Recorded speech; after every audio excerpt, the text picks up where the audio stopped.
Hello चार सभी का स्वागत है आपके अपने यूट्यूब चैनल कंपोसर पर। आई होप कि आप सभी अच्छे होंगे और आप लोगों ने हाफ ईयरली एग्जाम की बहुत अच्छे से तैयारी भी कर ली होगी। बाकी जिन्होंने अब तक तैयारी नहीं की और जिन्होंने कर ली है तो उनके लिए अब मैं आप लोगों के लिए लेके आ चुका हूँ एक तो पेपर। और लास्ट में आपने मुझे कमेंट बॉक्स में बताना है कि इस पूरे पेपर में से कितने क्वेश्चंस के आंसर आपको पहले से आते थे या कितने क्वेश्चन आप पहले प्रिपेयर कर चुके थे। बाकी इस पेपर के बाद टॉप 30 की एक वीडियो आएगी, उस वीडियो को जरूर देखिएगा। ठीक है, जो टॉप 30 वीडियो की जो वीडियो आपकी आएगी इसके बाद टॉप 30 क्वेश्चंस की, अगर आप उसको प्रिपेयर कर लेंगे तो आप ये मान के चलिए लगभग आपके 80-90 प्लस इजिली आपके इसमें मार्क्स आ जाएंगे। अब जिन बच्चों ने चैनल को सब्सक्राइब नहीं किया, चैनल को जरूर सब्सक्राइब कर लिएगा, क्योंकि आपको पता है कि आप लोगों के लिए टॉप 30 क्वेश्चन सिलेक्ट करना, प्रीवियस ईयर के क्वेश्चन पेपर को अच्छे से देखना, फिर एक एक क्वेश्चन को छांटना बहुत टाइम लगता है। तो थोड़ा सा अपना प्यार और सपोर्ट चैनल के साथ जरूर बनाए रखिएगा। तो बात करते हैं पहले उस क्वेश्चन पेपर की जो मैं आपको दिखाने वाला हूँ, फिर उसके बाद हम देखेंगे टॉप 30 की वीडियो। मैं आपको लास्ट में क्या इसके बाद बहुत जल्दी आप लोगों के लिए टॉप 30 की वीडियो भी ले आऊँगा। लिंक आपको डिस्क्रिप्शन में मिल जाएगा जब आप इस पेपर को देख रहे होंगे, अगर तब तक वीडियो आ चुकी होगी। बाकी अगर आपको कोई डाउट हो, कोई भी क्वेश्चन पूछना, आप सिंपल हमें इंस्टा पर मैसेज कर सकते हैं। इंस्टा आईडी हमारी कंपोसर नाम से ही है। तो सिंपली आप जा करके अपना जो भी डाउट है वो आप क्लियर कर सकते हैं। अब मैं आपको बताता हूँ, जो ये आप पेपर देख रहे हैं, इसके अलावा अगर आपको और अर्धवार्षिक के पेपर चाहिए प्रीवियस ईयर के, तो वो आपको कहाँ मिलेंगे, और बाकी अगर टॉप 30 जो क्वेश्चंस आएंगे या उससे विद सॉल्यूशन आएंगे, जो टॉप 30 क्वेश्चंस आएंगे उनका आंसर भी मैं आपको दूंगा। तो वो आप कहाँ से देखेंगे वो आपको मैं वीडियो के लास्ट में बताने वाला हूँ। तो यहाँ पे आप देख रहे हैं अर्धवार्षिक परीक्षा 2023-24, विषय आपका गणित, कक्षा 10, पूर्णांक 80 नंबर, समय 3 घंटा। नोट है आपका, यहाँ पे सभी प्रश्न अनिवार्य हैं। इस प्रश्न पत्र में टोटल 30 प्रश्न हैं जो 4 खंडों आ बा सा दा में बटे हुए हैं। खंड आ में 1 अंक वाले 10 प्रश्न, खंड बा में 2-2 अंक वाले 5 प्रश्न, खंड सा में 3-3 अंक वाले 10 प्रश्न तथा खंड दा में 6-6 अंक वाले 5 प्रश्न हैं। ठीक है, तो ये आपका पैटर्न है। इसमें थोड़ा सा चेंज आपको इस बार देखने को मिल जाएगा क्वेश्चंस में। तो इसको आपने मेन देखो क्वेश्चन है, ठीक है, ये मार्क्स तो आपके ऊपर नीचे उतरेंगे, बट जो आप क्वेश्चन देख रहे हैं ये सारे आपके मोस्ट इंपॉर्टेंट है। तो इन क्वेश्चंस के आंसर आप लोग देखते रहेंगे। बाकी जब तो आपकी टॉप 30 सॉल्यूशन आएगा उसमें आपको ये सारे क्वेश्चन का आंसर भी देखने को मिल जाएगा। तो आपके ऑब्जेक्टिव क्वेश्चन है, इनका आंसर आपने हमें कमेंट बॉक्स में देना है। पहला प्रश्न आप देख रहे हैं, निम्न में से अपरिमेय संख्या है, तो कौन सी अपरिमेय संख्या है, तो इसका आंसर हो जाएगा, बताओ कौन सा, √3। अगला है संख्या 500 का 2 की घात n तथा 5 की घात m के रूप में मान क्या होगा। तो 2 कितनी बार आएगा, 5 कितनी बार आएगा, यानी सिंपल आपने इसको क्या कर लेना है, 5 के अभाज्य गुणनखंड निकालने हैं। जैसे 5 से जाएगा 0, फिर इस तरह से आपने इस पूरे को सॉल्व कर लेना है। अगला चलते हैं, प्रश्न नंबर 3 है, x-2a, कॉमा x-a, फिर कॉमा x, फिर कॉमा x+a, फिर कॉमा x+2a का माध्य क्या होगा। सिंपल क्या कर लेना है, इन सबको जोड़ लेना और ये टोटल कितने हैं वो बट्टे में वो लिख देना है जितने भी हैं। ठीक है, और भाग दे देना है, इसलिए आपका आंसर आ जाएगा। अगला प्रश्न है चौथा नंबर, इसमें क्या है, पदों 5, 6, 7, 9 कॉमा के और 20 का समांतर माध्य 11 है, तो के का मान क्या होगा वो आपने बताना है। प्रश्न नंबर 5 है, tan 26 बट्टे cot 64, इसका मान आपने बताना है। बट ये अगर आप देखेंगे तो ये आपके सिलेबस से अभी जो नई एनसीईआरटी बुक है उसमें आपका ये कट चुका, तो उसको आपने नहीं देखना है। ठीक है, फिर भी अगर आपको इसका आंसर पता है कमेंट बॉक्स में जरूर दीजिएगा। नेक्स्ट है क्वेश्चन नंबर 6, इसमें क्या है, द्विघात समीकरण x² - 25 बराबर 0 के मूल ज्ञात कीजिए। सिंपल से इसका आंसर हो जाएगा, देखो प्लस में है, बराबर के दिलाओगे हो जाएगा, फिर माइनस में बराबर के दिलाओगे 25, स्क्वायर हटेगा, रूट लगेगा, रूट लगते प्लस माइनस आ जाएगा, तो आंसर आ जाएगा +-5। ठीक है, चलते हैं नेक्स्ट क्वेश्चन पर। अगला है, समांतर श्रेणी के प्रथम 4 पद लिखिए, जबकि प्रथम पद a बराबर 4 और सार्वंतर d बराबर कितना है, -3 है। बहुत इजी क्वेश्चन है। अगला है, एक पासे को फेंका जाता है, उसमें सम संख्या आने की प्रायिकता ज्ञात कीजिए। देखो वैसे तो आपका लगभग मान के चलिए 90%, सॉरी 90% करो, 70% क्वेश्चन पेपर बनता है। ठीक है, बट आप मान के चलिए आपका जो आगे के चैप्टर हैं उसमें से भी 1-2 क्वेश्चन आपके पूछे जाएंगे, यानी 14 चैप्टर तक के आपके 1-2 क्वेश्चन देखने को मिल जाएंगे। फिर है अगला प्रश्न है, द्विघात बहुपद की अधिकतम घात कितनी होती है, तो आंसर हो जाएगा कितना, 2। वृत्त के एक बिंदु पर कितनी स्पर्श रेखाएं हो सकती हैं, तो सिंपल सा आंसर हो जाएगा इसका कितना, अनंत। चलते हैं नेक्स्ट क्वेश्चन की तरफ। इसमें कहा है, यदि समीकरण 9x² - 12x + k बराबर 0 के मूल समान है तो k का मान निकालना है। प्रश्न नंबर 12 है, समांतर श्रेणी AP 1, 4, अब यहाँ पे ये आ जाएगा 1, 4, 7, 10 का 10वां पद ज्ञात करना है। फॉर्मूला आपका क्या हो जाएगा, a + 9b। चलते हैं नेक्स्ट क्वेश्चन पर। अगला प्रश्न है, एक्स अक्ष पर वह बिंदु ज्ञात कीजिए जो 2, -5 और -2, 9 से समदूरस्थ हो। इसके लिए सिंपली आपने क्या देखना है, देखो एक्स अक्ष से बोला है, एक्स अक्ष पर आपको पता है वाई का मान क्या हो जाएगा, 0। ये आपको मिल गया, ए बी दे रखा है, बीच की दूरी का सूत्र आप यूज कर लेंगे, यहाँ से यहाँ तक की दूरी हो जाएगा और यहाँ से यहाँ तक की दूरी दोनों क्या होनी चाहिए, बराबर होनी चाहिए। चलते हैं नेक्स्ट क्वेश्चन पर। अगला प्रश्न है, 14 नंबर, एक बिंदु P से एक वृत्त पर स्पर्श रेखा की लंबाई 24 सेंटीमीटर है तथा P से वृत्त के केंद्र से दूरी 25 सेंटीमीटर, वृत्त की त्रिज्या निकालनी। इसके लिए देखो आपका जो डायग्राम बनेगा कुछ इस तरह से बनेगा। एक बिंदु P है जिसकी दूरी है 24 और वृत्त के केंद्र से जो दूरी दे रखी है वो आपको दे रखी है 25। ये आपको आप क्या करनी है, इस त्रिज्या को निकालना है। पाइथागोरस प्रमेय आपने इसमें यूज कर लेना है। नेक्स्ट क्वेश्चन है, अगला प्रश्न आपका 15 नंबर, यदि एक अर्धवृत्त का व्यास 14 सेंटीमीटर तो अर्धवृत्त का परिमाप क्या होगा। तो अर्धवृत्त का परिमाप देखो क्या होता है, आपका परिमाप जो होता है 2 पाई आर होता है। सिंपल हाफ निकालना, 2 से 2 कट, क्या बचा आपके पास पाई आर।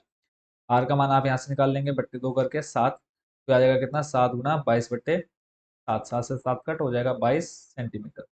खत्म। चलते हैं अगले प्रश्न पर। अगला प्रश्न है, सिद्धि कीजिए कि √5 एक अपरिमित संख्या है। बहुत इजी क्वेश्चन है। प्रश्न नंबर 17, इसको आपने नहीं देखना है, ये आपके सिलेबस हो चुका है, आउट। प्रश्न नंबर 18, दो धनात्मक संख्याओं का अंतर 26 है और एक संख्या दूसरी संख्या की 3 गुनी है, संख्याएं ज्ञात कीजिए। बहुत ही सिंपल क्वेश्चन है। पहली संख्या आप x मान लीजिए, दूसरी आपकी 3 गुनी है, 3x हो जाएगा। अंतर दे रखा है, अंतर यानी माइनस, 3x में से एक x घटाएंगे बराबर कितना, 26। देखो बचेगा 2x बराबर 26 और x 2 गुना में है, कहाँ जाएगा, बट्टे में, 2 से ये खत्म, कितना आ जाएगा 13। x का मान कितना आ गया 13, 3 गुना करेंगे तो 13 3 39। पहली संख्या 13, दूसरी संख्या 39। चलते हैं नेक्स्ट क्वेश्चन, क्वेश्चन नंबर 19 पर। का है, सिद्ध कीजिए कि एक प्लस साइन है बट्टे में 1 माइनस साइन है बराबर क्या प्रूव करना है, sec a प्लस टेन, और ये आपको दे रखा है रूट। सिंपल क्या करेंगे, हर का परिमेयकरण, हर का परिमेयकरण क्या हो जाएगा, 1 प्लस साइन है अपन में 1 प्लस साइन है। ऊपर ये बन जाएगा पूरे का स्क्वायर, ठीक है, और नीचे आपका बन जाएगा ए स्क्वायर माइनस बी स्क्वायर। बहुत ईजी है, सॉल्व कर लीजिएगा। चलते हैं नेक्स्ट क्वेश्चन, क्वेश्चन नंबर 20 है आपका। उस बिंदु के निर्देशांक ज्ञात कीजिए जो बिंदुओं -1,7 और 4,-3 को मिलाने वाले रेखाखंड को 2:3 के अनुपात में विभाजित करता है। विभाजन सूत्र आपने इसमें लगाना है। विभाजन सूत्र आपका क्या है, m1 x2 plus m2 x1 बट्टे में m1 प्लस m2, उस फॉर्मूले का यूज करना है और बहुत ही इजीली आप इसको निकाल सकते हैं। अगला प्रश्न है, प्रश्न नंबर 21, इसमें कहा है 2x प्लस 3y बराबर 11 और 2x माइनस 4y बराबर -24 को हल कीजिए। आप इसको किसी भी विधि से हल कर सकते हैं, ग्राफी विधि हो गया, प्रतिस्थापन, विलोपन, वज्र गुणा, जिससे आप चाहें तो उससे सॉल्व कर सकते हैं। प्रश्न नंबर 22 से, संलग्न चित्र में छायांकित क्षेत्र का क्षेत्रफल ज्ञात कीजिए जहां ए बी सी डी भुजा 14 सेंटीमीटर का एक वर्ग है। चित्र आपको नीचे दे दिया गया है, वो मैं आपको दिखा दूंगा। बोला है ए जहां ए बी सी डी भुजा 14 सेंटीमीटर का एक वर्ग है। तो इसमें मान लो कुछ चित्र अगर मान लो आगे नहीं होता तो आपने सिंपली देखो, ये आप जो भुजा है वो आपको दे रखी है 14 और ये एक आपका पूरा क्या है, वर्ग है। तो इसमें कुछ ना कुछ हिस्सा क्या होगा, छायांकित होगा, चाहे वो आगे अगर चित्र होगा तो आप इजिली आपको पता चल जाएगा। अगला है 23 नंबर, अच्छे प्रकार से फेंटे के 52 पत्तों की एक गड्डी में से एक पत्ता निकाला जाता है तो इसकी क्या प्रायिकता होगी कि वह पत्ता क्या होगा, इक्का होगा।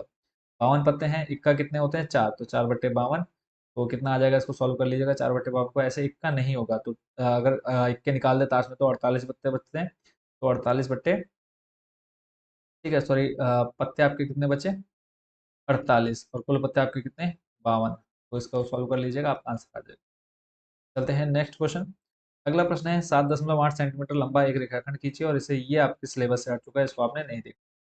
प्रश्न नंबर 25 है, सिद्ध कीजिए tan थीटा बट्टे में sec theta -1 plus tan theta upon sec theta -1 equal to 2 cosec theta. तो आपने सॉल्व कर लेना है और बहुत ही इजी है बच्चों, इसको सॉल्व करना है। यहाँ पर थोड़ी सी मिस्टेक है, इस माइनस की जगह पर क्या दे रखा है आपको, प्लस दिया हुआ, ठीक है, इसको आपने सॉल्व कर ठीक कर लेना है।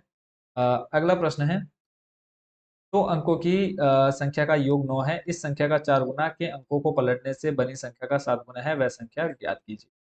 प्रश्न नंबर 27 है, 100 मीटर ऊंची चट्टान से एक मीनार के शिखर व आधार के अवनमन कोण क्रमशः 30 डिग्री व 60 डिग्री है, मीनार की ऊंचाई ज्ञात कीजिए।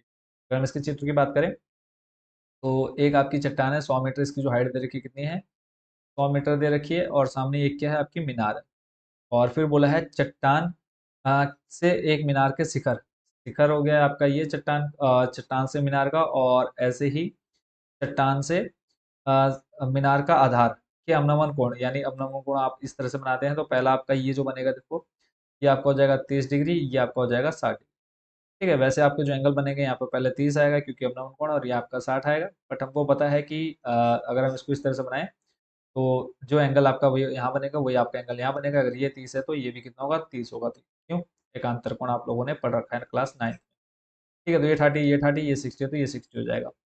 और उसके बाद बोला है मीनार की ऊंचाई, यानी आपको ये निकालना है। अब इसको आप सॉल्व करने के लिए क्या करेंगे, देखो tan 60 में आपको ये पूरा दे रखा है, यानी लंब दे रखा है, आधार निकालना है, ठीक है। लंब बट्टे आधार क्या होता है, tan 60 का यूज करके आप क्या निकाल लेंगे, इसको निकाल लेंगे।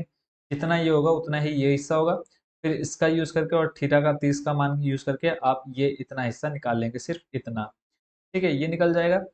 अब 100 में से आप क्या करेंगे, इतना हिस्सा माइनस कर देंगे तो ये वाला नीचे वाला हिस्सा बच जाएगा, और आपको पता है ये वाला हिस्सा इस वाले हिस्से के बराबर है, तो इसका आंसर आप इजीली बता सकते हैं। इसी के तो दूसरा क्वेश्चन दे रखा था हमें, एक मीनार के पाद बिंदु से एक भवन के शिखर का उन्नयन कोण 30 डिग्री है और भवन के पाद बिंदु से मीनार के शिखर का उन्नयन कोण 60 डिग्री है। यदि मीनार 50 मीटर ऊंची है तो भवन की ऊंचाई ज्ञात कीजिए। ये जो क्वेश्चन है आपकी बुक का क्वेश्चन नंबर 9 है, तो आप वहां से देख लीजिएगा। बाकी सॉल्यूशन मैंने आपको पूरी मैथ की जो बुक है उसका पूरा सॉल्यूशन करा रखा है। सिंपल आपने जो भी एक्सरसाइज देखनी है वो एक्सरसाइज टाइप करनी है और पीछे आपने कंपोजर लिख देना है।